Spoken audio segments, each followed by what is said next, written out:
கேட்டான். அந்த தொந்தரவுன்னு அவாமக்கும் ஜபலன் அதை ஜபல் குல்லுஹா ஜபல் உஹது.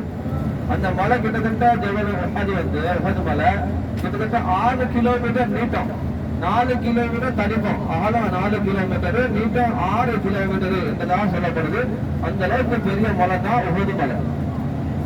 ஆனா தூள் جبل أحد طول يعني طوله تقريبا 6 كيلو وعرضه تقريبا 4 كيلو. الآن قال النبي صلى الله عليه وسلم يقول جبل أحد يحبنا ونحبه. النبي صلى الله عليه وسلم சொல்லுவாங்கன்னா ஜபல் உஹத் இந்த உஹது மலை இருக்குது, இந்த உஹது மலை அது எங்களை நேசிக்குது, அது எங்களை விரும்புது, நாங்க அந்த மலையை விரும்புகிறோம் என்று சொல்லி நன்மதி நாயகம் ஸல்லல்லாஹு அலைஹி வஸல்லம் சொல்லுவாங்க. அதே மாதிரி நிறைய இடங்கள்ல நிறைய ஹதீஸ்ல நபி அவங்க இந்த உஹது மலையை உதாரணம் காட்டி சொல்லியிருக்கிறாங்க. சஹாபாக்களுக்கு சில சந்தர்ப்பங்கள்ல நன்மைகளை பற்றி சொல்லும் பொழுது சஹாபாக்களுக்கு அந்த நன்மையுடைய சைஸ் எண்ணிக்கை புரியாது. அப்ப கேட்பாங்க, யாரும் சொல்லலாம் நீங்க இப்படி சொன்னீங்க அப்படின்னு